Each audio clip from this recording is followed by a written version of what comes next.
Uju Asumpta, who is joining us here in the studio. She is a conscious living educator, and she's going to be educating us and enlightening us on the importance of celebrating the boy child, putting into consideration the vices that has been happening in the nation today. Thanks for joining us on News Hub, Uju.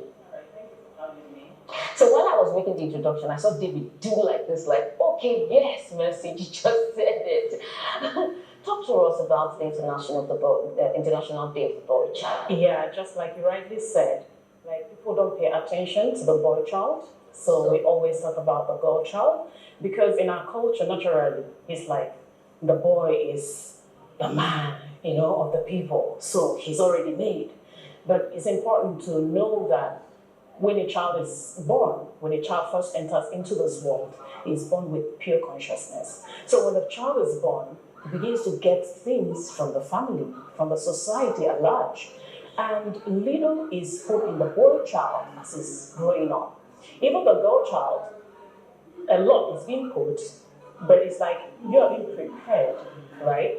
To be there for the boy child, to be a mother, to be a husband. But nobody pays attention to the so-called head of the household. And I don't even call it head of the household, I say the foundation of the household. So one question I ask is, what qualifies one to be a parent? What qualifies you to be a parent? What qualifies you to be a father? Not because you can produce a child, it is the fact that you studied, you know what it takes to raise a conscious child that would serve our society and be of value to our society. And this is key. And just like you said, like little or nothing is said about our boys. Just tell us some of the ways culturally that boys have been wronged so far that we've seen as normal in this part of the world. Yeah, in this part of the world, it's seen that boys are groomed. I remember when I said initially, when a child is born with pure consciousness, and then you begin to get things into your head from what you see your parents do or what you hear. As a child, a girl child growing up, I had a younger brother, and he was always told that because she's a woman, you have to hit her.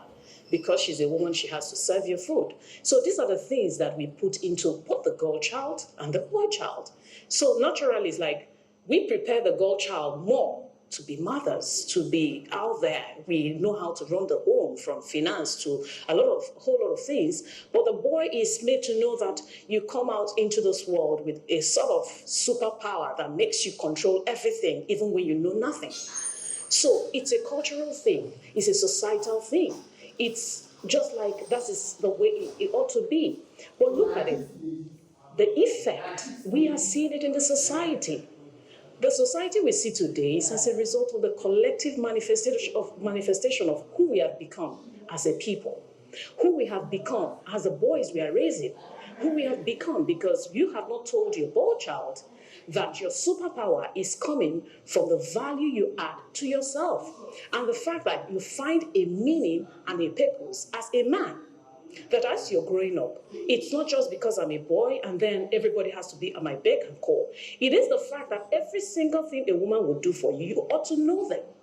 You ought to be able to do them. You ought to be able to cook. You ought to be able to do every single thing a woman does. Then, in the society out there, because you are going to face, just like in the developed world, where you have people go for wars, they enter into military because they want to fight for their country. You've got to know how to cook. If not, when you get there, you get hungry. You don't have your wife there. They have to fend for themselves. So having this attitude of, I am standing for something, and having that be what gives you meaning and identity. Not just the fact that I am a boy in Africa, in Nigeria. And for that reason, everybody should be at my beck and call. I'll share an experience with you. I had a case. I run an NGO. So I had a case of a boy who's about 20 years of age. So he got someone pregnant. He lost his dad when he was 15. And then he was asked, the girl was like complaining, you're not doing anything. She was forced to come to the boy's house to stay and have the baby. But she was being neglected and maltreated by both the mother and the boy himself. In fact, the boy would bring other girls to the house to do the same thing you did to this girl. And then when she confronted him, he said that I don't want to have anything to do with the whole process. So the girl said, okay, if you don't want to have anything to do with the whole process, when this child is born, don't ask after the child because you don't want to be part of the child's life. And he said, when the child grows, just when I ask, you give me my child because you know it's my child. So this is an attitude of, because I am a boy, I have been raised, not just because a parent will sit you down and say, oh, you have to maltreat a girl, but these are the things they learn from their fathers, from friends around. This is like the norm. So the boy is coming from a place of, it's my right to get someone pregnant, but it's not in my place to take responsibility. Which is a no. So the point is, how can we get to that place where we make our boys aware of what they ought to think, because there's so much pressure on the boy child. The pressure of, you have to make money, get married, do this, do that. So we have to make a shift from that mindset of putting them into pressure from parents and society generally, to come to that place of, where is a place in a society I see things not working out, and I find a meaning and purpose, an identity from that part. If it's in the finance sector or the family, wherever, find meaning somewhere and work towards that. So that at every stage of your life, you're not controlled by, oh, I have to be whoever I want to be, and I know that I'll be fine. Yeah. And then when we are talking about the boy child, the effects coming from children being raised by their parents, then the question is, how about children from broken homes? This is the one that makes me cry, because those children get confused when their parents are parting, and most of the time they are left with their mothers. Remember I said that the men are the foundation of every home. So if you're not able to be there to raise that your boy child, then there will be disaster. That child will still get married to another child, and it keeps rotating, never stops. That's why we have what we have today.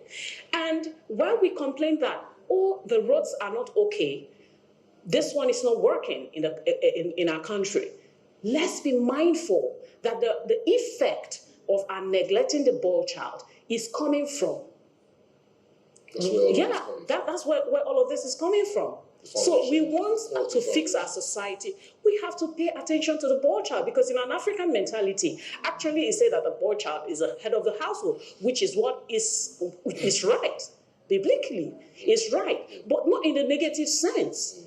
If you say that you are the foundation, if you say you are the head, you should lead ahead. You should show example. Your life, everything you do, everything you say, your person should show the example we are talking about. Okay, now, is that what we're seeing in the society? No. No, not at all. I completely agree with you on this perspective. So let's take the message to our parents, because these are the very first experience that children have the moment they are born into the world. Their first experience, the very first experience is their family, their immediate family. Especially our fathers. But then there is a case of, some fathers are not even there. But then we've seen women that play the role of a mother and a father. They say the woman might not be able to show you give you as much as you would want, but she will give you twice as much love as you deserve. So let's begin to look at the place of family, the family circle right now in this advocacy for value building for the male child, family. Yeah, it's very important and key for every parent. First of all, before you get into marriage, you have to understand that marriage is not just a game you play around with. It's not friendship of, I'm not doing again. It's commitment, a lifetime commitment. And for you to go into this, you have to be informed. You have to learn. You have to grow before you get into that. Part of the growth is that you have to, first of all, look at the children that is going to come from you and intend to consciously give the life you want for that child based on what we want in our society. Now, it's very important for every parent to know that the first 7 years of a child's life is very important. You might be thinking, oh, when the boy is grown, he will figure things out. After 7 years, the child is purely programmed. It's going to take a conscious intention to change before that child changes. So we're talking about different groups of people now. People who are over 7 years of age, they need to reprogram their subconscious by their parents. They have to help them. It's a conversation that we now have to have. Now, on the part of the parent, you have to realize that even the life you live yourself is affecting the boy child. If you're hitting your wife, the boy child is seeing that, is seeing it practical. You don't have to say much words. If you come back home late at night, and God knows where you're not working at night late, then the boy is watching you. So the level of the responsibility you take in your family is somehow still going to affect the boy child. So can we now consciously get married, consciously intend to have children, not just because I'm married, now we can have children. I asked someone in a counseling session, I said, what qualifies a human being for being a parent, for being a wife? In our culture, it's I'm of age, so I'm getting married. I'm of age. For the boy, I'm getting married.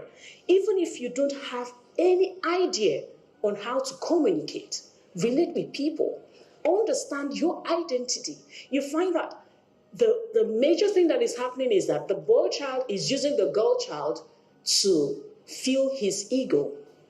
I am nobody. Now this girl comes to me. For me to feed my ego and feel a sense of worth, I have to put her down. And that's where it's coming from. If you also look into the rape we're all talking about, it's still also coming from there. Not because you intend to hurt this person, but because I want to show you that you're nothing. That's where it's coming, the quest for external power, which should come from our parents. We should come from the society at large. For me, it's a national issue. It's not just about parents. It's a national issue. When you go to the Western world, you see that when for a broken home, the society cares so much about the children from that broken home, because now they know that mommy might not be there, daddy might not be there, and things are not going to go right. So they care so much about the well-being of that child. So I feel so bad for that boy child that is vulnerable out there, being raised by who knows who out there in the society, picking stuffs. And this person is going to be somebody's husband. This person at some point is going to be a leader in our society. Yeah. So if the person has gotten selfishness, the person doesn't know anything about finance, the person hasn't found his purpose and identity, is going to affect the society at the end of the day. I mean, Uju, this is a conversation that will keep going for a while for it to have an impact in society. And also one question I'd like to ask later is about the place of culture, because you know how very much cultural we are as a people. Apart from religion, culture has a huge role to play in that. How are we going to break that culture mentality to be able to understand that the boy child has a role to play in ensuring that the world gets to become a better place? I mean, a male, you are an advocate anyway, because you've been screaming ever since we've been talking about female girl child issue. David has always been screaming, when are we going to talk about the boy child? But today is your day, so it's okay. I still foresee some sort of implications, some sort of challenges, because the part where she said we need to domesticate them, one red light just hit in my head, going back and forth, domesticate them. There's going to be a lot of pushback, you know, as regards that part where you have to wash the plates, you have to cook the food, you have to try to do everything that, well, preaching gender equality, gender equity here, right? Do you foresee any implications? Do you foresee any pushback, any challenges based on culture, like I mentioned earlier on? Of course, you're going to see that coming, right? Because in our culture, that's a woman thing. No. That's from our culture, from a cultural perspective, that's a woman thing. So now I'm raising 3 boys, right? Yeah. And I constantly remind them, fortunately or unfortunately, I don't have a girl. So I remind them every day that you wake up and you clean up your house, not because it's a role, but because it's a necessity. Now, for every male child, for you to first of all be a leader, be the head of the household, first of all, you must be a servant. You must be able to make your bed first. That's what the boy child should be taught. You wake up every morning, make your bed. Because however you make your bed, that's how you lie on it. So when the boy child understands that you have the responsibility of waking up every morning, making your breakfast, making your bed, contributing to the family. Things definitely would change. And just like what you said, we're going to have a pushback because people don't like this idea of gender equality. But you see what I say? Yeah, some people. But you know what I say? Personally, if a man wants the woman to help you out do something, do it and do it very well. Do that thing and do it very well. And she wouldn't even want you to touch it. Most of the backlash we have between the male and the female is coming from, you can't even make your bed. You put your clothes all around the place and I have to clean after you. This is dehumanizing because she also has to work. And that also brings me to a point that we're not even looking at. While we are so concerned about just giving them a voice, right? Can we look at the part that the conflicts we are having between the male figure and the female figure? Now it's like we promoted the male, we are promoting the female figure, and they are everywhere. They are in finance, they are in politics, they are all rising everywhere. They know their self-worth. But the male child is struggling. Now, no woman wants to submit to a man that doesn't have value in him. I won't do that. You submit to greatness. You submit to something good. You join someone on a journey to achieve something great. Not when someone is sitting down and is marking time. He's lost his way. So we've got to talk about this. And I believe that as we have this conversation, something will shift. Most people might not like it, or some people might not like it. But at some point, we are seeing the effect. So we don't even have option. What I say to people is, if you don't like how you see things, change what you do so that you create a new reality for yourself. The reality we've created for ourselves today is because we are empowering the male child that you are okay if you don't even have value. So you can be anything. But now we are seeing that by empowering the woman, now most of the families, you have the woman being the breadwinners. They are the ones running the family. Why? Where are the males? When it comes to finances, they don't know how to handle them. The female still has to remind you that this, and they tell you, watch it. You don't watch it, you fall. So I think it's a conversation that should be ongoing, and with time, something will definitely shift. Listening to both of you talk, and then, talking about the way you lay your bed, the way you lie on it. I just remembered my days as a single man, where you dash up from work, dash up to go to work, you have the clothes, you have the duvet, everywhere scattered, and then you get back from work and you're like, I'm going to lay on this bed like this. So you just put the duvet and throw it on the floor and push the clothes by the side, and then you lie, wake up the next morning again, you are out. But then what I'm looking at here is the place of the male child. It's a chain reaction, because the man you are today is a function of the values that you had growing up. Yeah. So I think it's a huge call on even the fathers of today, that maybe somehow in your line of existence, in your journey to adulthood, you were able to, maybe you were misfunctioning growing up, but somewhere along the line you were able to carve yourself back into a functional adult. Yeah. You need to begin to look at the male child that you are bringing into this world, and you need to begin to instill the right values on that child. It is very key. This conversation can go on and on and on. We're having insecurity challenges in today because of I traveled to the north a few times, and a larger percentage of their martyrs are young boys. These are young boys, and then their fathers or mothers are probably waiting for them to come home with something for them to feed and eat on. So you could see that the chain it is gloomy. It is really, really gloomy for the Nigerian state. We need to begin to look at this a lot more seriously. So for the road where Port Harcourt is already offline, we do really have to wrap up this segment. Thank you so much for giving us a good perspective to this issue. And before I say goodbye to you, quickly your last words, as quickly as possible. So just to the male child, always remember that a woman is born to nurture, is not to fight against. You're just threatened by her personality because she's growing, okay? So you have to find yourself as well. it is in your power to find yourself. And when you find your voice, you complement each other.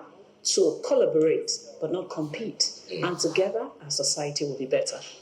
Collaborate and not compete. That is actually beautiful. That's a very good way to end this conversation. Thank you so much, Uju Asumpta, a conscious living educator, for joining us and giving us a good perspective on how to, ensure that the boy child grows together with the girl child with a balanced view. Yeah. And I hope next year we're going to celebrate International Boys Day with a better information and maybe hopefully with pomp and pageantry like we do with the girl child. Yeah. Thank you so much for joining us. Thank you for having me. Hi, David. Yes, that's where the cookies crumble, like we always say. That's where we say thank you for staying with us in the last 3 hours. It's been wonderful, fantastic conversations on the show. Takeaways from this conversation for me: parents, society, be very careful. The boy child is as vulnerable. The boy child can cry. The boy child can also cry. Yes, don't tell them men don't cry, because men can cry. You don't let them bottle up emotions out there. It could be explosive going forward. That's our show. I am David Babudike. Remember, COVID-19 is still there, so wear your mask, and keep your distance. It's actually very key. Thanks for watching, and bye for now. All right, the conversation doesn't end here. You can follow us on all our social media platforms at Silverbird N24, both on YouTube, on Twitter, Facebook, and Instagram. And we'll be sure to continue the conversation from up here. Thank you so much for joining us. Tomorrow is another episode of News Hub on Silverbird Television and Silverbird News 24. I am Mercy Frank. Have an awesome day.